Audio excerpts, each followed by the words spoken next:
Equation in two variable के कुछ equation हम बना के देखते हैं जो हमारे दैनिक जीवन से जुड़ी। जैसा हमने पिछले वीडियो में कहा था, अगर हम मेला जाते हैं तो सबसे मुख्य आकर्षण बच्चों का झूला होता है। तो सपोज कि झूला झूलने जा रहे हैं तो उसकी फी है, ठीक है, टिकट। टिकट जो है आपकी जायंट व्हील की, जायंट व्हील मीन्स झूला 15 रुपीज है, ठीक है, 1 पर्सन की। और 15 रुपीज में सपोज वो एक्स राउंड झूले में झुला रहे हैं आपको, ठीक। और दूसरा होता है हुपला। हुपला एक कौन सा गेम होता है बताते हैं, जिसमें हम रिंग थ्रो करते हैं। एक रिंग देते हैं हाथ में, उसको थ्रो करना होता है। जिस आर्टिकल पे वो रिंग थ्रो होगी वो आर्टिकल आप ले सकते हैं, लेकिन उसके लिए कुछ फिक्स चांस होते हैं। उसका प्राइस है, मतलब टिकट है 20 रुपीज।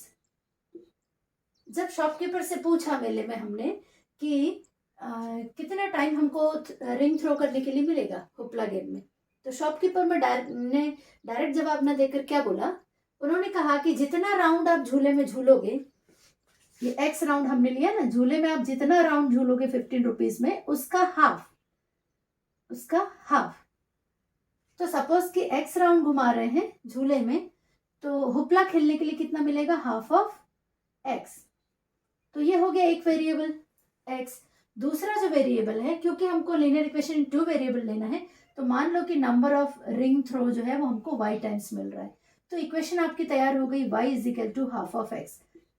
आप कहोगे कि मैडम ये तो अजीब सी दिख रही है।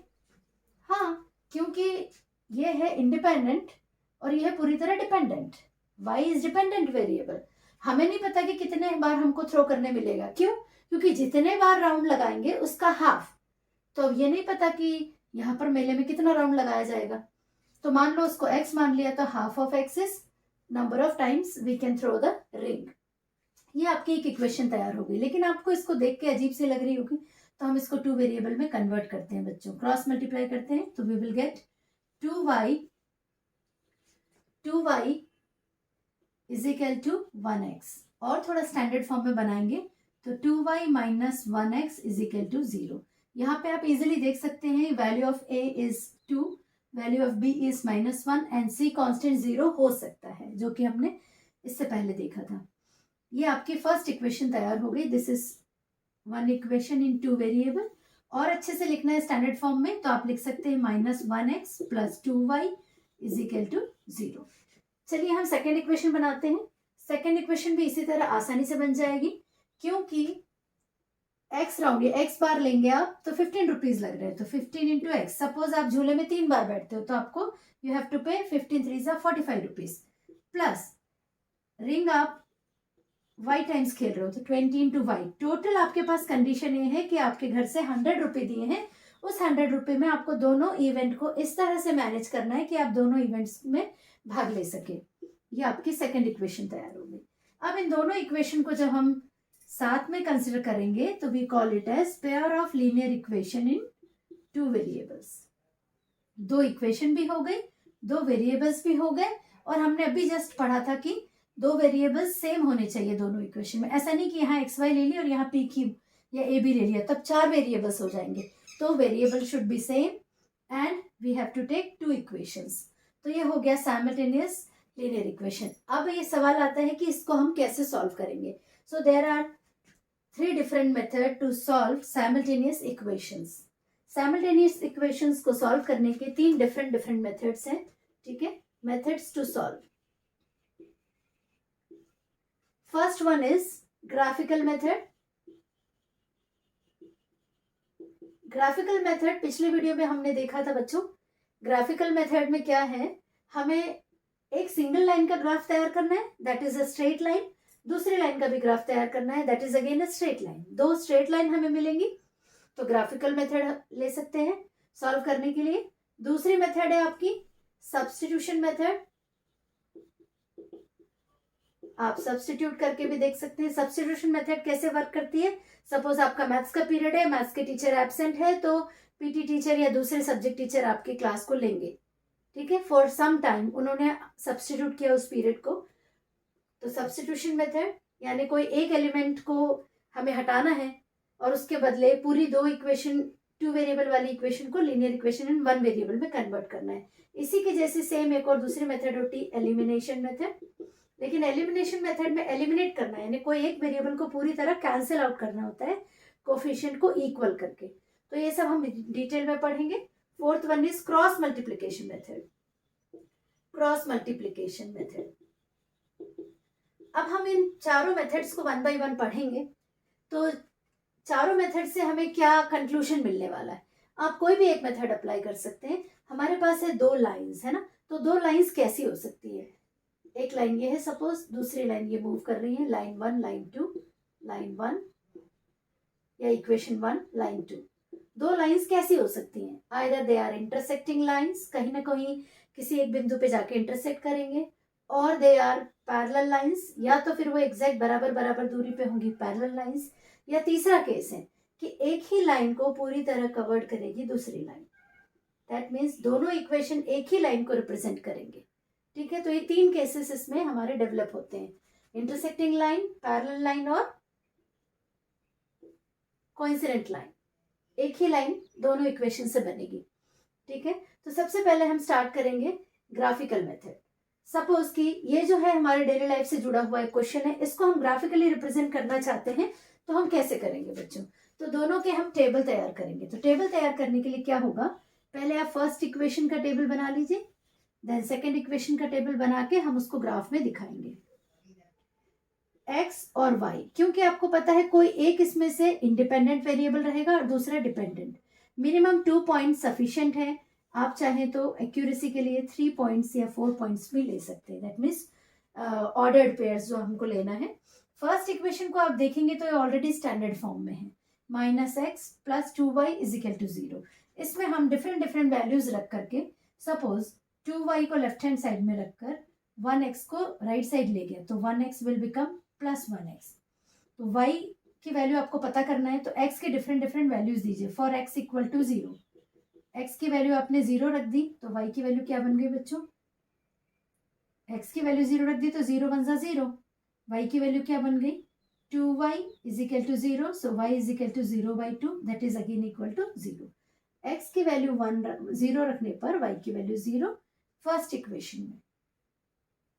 सेकेंड, फॉर x = 1, सपोज आपने x की वैल्यू 1 रख दी, सो 1 × 1, सो y की वैल्यू आ गई 1/2। अब आपने x की वैल्यू रख दी 2, सपोज हम x = 2 सब्सटीट्यूट करेंगे, x = 2, so 2 × 1 = 2, then again 2y = 2, that is equal to y = 2/2, that means 1। तो हमारे पास अनंत वैल्यूज है, x की डिफरेंट वैल्यू रखने पर y के लिए इन्फिनिट वैल्यूज आएंगी, जो बेटर सूट करती है, जो हमको बेस्ट लगती है। फ्रैक्शन नहीं लेना चाहते हैं तो इसको छोड़ सकते हैं, कोई भी 2 बेस्ट वैल्यू या 3 बेस्ट वैल्यू ले सकते हैं। तो x की वैल्यू 2 सब्सटीट्यूट करने पर y की वैल्यू 1 आ रही, तो क्यों ना हम ये होल नंबर्स ले लें, फ्रैक्शन को छोड़ देते हैं। ये फर्स्ट इक्वेशन का सोल्यूशन हुआ बच्चों। सेकेंड इक्वेशन हम देखेंगे, 15x + 20y = 100। एक्चुअली ये जो इक्वेशन है ये इक्विवेलेंट फॉर्म में है, स्टैंडर्ड फॉर्म में नहीं है या जनरल फॉर्म में नहीं है। क्या इन तीनों में कुछ कॉमन आपको दिख रहे हैं, तीनों कोफिशिएंट्स में? थोड़ा गौर से देखिए। Yes, it is a multiple of 5. This is again a multiple of 5. This is a multiple of 5. So let us divide all the 3 terms by 5. So 5 3s are 15, 3x बन गई। Next plus next term बन गई 5 4s are 20, 4y = 520 × 100। तो ये हमारी simplest equation बन गई second in standard form. अब हम थोड़ा सा इसको और सिस्टमैटिक लिख लेते हैं, 4y = 20 - 3x। बच्चों ऐसा कभी भी नहीं सोचना कि y के टर्म में ही हम इसको सॉल्व कर सकते हैं, हम इसको x के टर्म में भी सॉल्व करेंगे, you will get the same coordinate. आप बोथ वे से सॉल्व कर सकते हैं। अभी हमने x को इंडिपेंडेंट रखा है, y को डिपेंडेंट रखा है, आप चाहें तो x को इंडिपेंडेंट और y को डिपेंडेंट भी बना सकते हैं। चलिए, y = 20 - 3x / 4। अब आप डिफरेंट वैल्यूज x की सब्सटीट्यूट कर दीजिए फॉर x = 0। सो x = 0 यानी ये पूरी टर्म क्या हो गई बेटा 0, तो हमारे पास बच गया y = 20/4, that is equal to 5। x = 0 के लिए y की वैल्यू 5। ठीक है, नेक्स्ट फॉर x = आप कुछ भी वैल्यू दे सकते हैं, ट्राई करके देख लीजिए, 0 रखने पे हो गया, 1 रखेंगे, so we will get 3 1 3, 20 - 3 is 17, that is not multiple of 4। तो कुछ और ट्राई करते हैं, 2 रख लीजिए, 3 2 6, 20 - 6 वी विल गेट 14, फिर से फ्रैक्शन मिलेगा। 3 रख लीजिए, 3 3 9, 20 - 9 इज 11, 11/4, फिर से नॉट डिविजिबल। 4 ट्राई कीजिए, so 4 3 12, 20 - 12 we will get 8, that means ये अच्छी वैल्यू है, तो हम इसको ले सकते हैं। ट्रायल एंड एरर मेथड से आप अपने आप डिसाइड कीजिए कौन सी बेस्ट वैल्यूज है। सो 4 3 12, 20 - 12 8, तो y की वैल्यू आ गई 8/4, that is equal to 2। So x की वैल्यू 4 सब्सटीट्यूट करने पर we will get y is equal to 2। अब ये जो दो ऑर्डर्ड पेयर बन गए हैं, first equation, this is equation number 1 and this is equation number 2। दोनों इक्वेशंस के इनको हम अब क्या करेंगे बच्चों, ग्राफ में रिप्रेजेंट करेंगे। तो ग्राफ में जब हम रिप्रेजेंट कर रहे होंगे तो हम देखते हैं किस तरह से बनाएंगे। क्या कोई भी वैल्यू आपको नेगेटिव दिख रही है x की या y की? नहीं, दैट मीन्स सिर्फ हम फर्स्ट क्वाड्रेंट ड्रॉ करेंगे तो भी हमारा काम चल जाएगा। This is origin, right hand side 1 2 3 4 5 and upward 1 2 3 4 5। तो आप देख रहे होंगे y एक्सिस x एक्सिस के दोनों पॉजिटिव क्वाड्रेंट, यानी फर्स्ट क्वाड्रेंट हमने लिया है। अब प्लॉट करेंगे, x की वैल्यू y के लिए, y की वैल्यू x की वैल्यू 0 सब्स्टिट्यूट करेंगे तो y की वैल्यू भी क्या आ जाएगी 0। x की वैल्यू 2 रखने पर y की वैल्यू आ गई 1। सो x इक्वल्स टू 2, इतना लेकर जाओ कि y की वैल्यू आ जाए 1।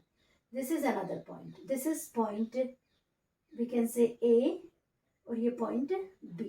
इन दोनों पॉइंट्स को जब हम ज्वाइन करेंगे बच्चों तो we will get a line, और ये जो लाइन है, ये जो आपकी लाइन है, इस पॉइंट को टच करके निकलेगी। ये फर्स्ट इक्वेशन है। इक्वेशन नंबर 1 को इस तरह से हम रिप्रेजेंट कर सकते हैं as a line. Then second equation, x की वैल्यू 0 के लिए y की value 5, this is the point A, second line का पॉइंट A ये है। देन x की वैल्यू 4 के लिए y की value 2, 1 2 3 4, x right hand side में जाएंगे 4 स्टेप्स और y की वैल्यू 2, तो इसको थोड़ा सा हम इस तरह से ड्रॉ करते हुए लाएंगे, और जहां पर ये दोनों एक्सेस इंटरसेक्ट करेगी ये आपका B पॉइंट हो गया। ठीक है, इन दोनों पॉइंट्स को जब हम ज्वाइन करेंगे we again get a line, this is equation number 2। इसका मतलब ये थोड़ा और प्रोड्यूस कर दें तो कहीं ना कहीं पर इंटरसेक्ट करेगी। That means these two lines are intersecting lines. अब इंटरसेक्टिंग लाइन्स है तो इसका एक कॉमन सॉल्यूशन और आगे हम सॉल्व करेंगे, तो कहीं ना कहीं ऐसे आएंगे वैल्यूज जो दोनों के लिए कॉमन होंगे क्योंकि ये इंटरसेक्ट हो गए किसी पर्टिकुलर पॉइंट पे। अगर हम डेसिमल में फाइंड आउट करते हैं शायद हमें यहाँ पर ये सोल्यूशन मिल जाता। तो सोल्यूशन फाइंड आउट करने का एक तरीका ग्राफिकल मेथड, और बाकी मेथड्स हम 1 by 1 डिस्कस करेंगे। आई थिंक आपको ये मेथड समझ में आई होगी, फर्स्ट ग्राफ मेथड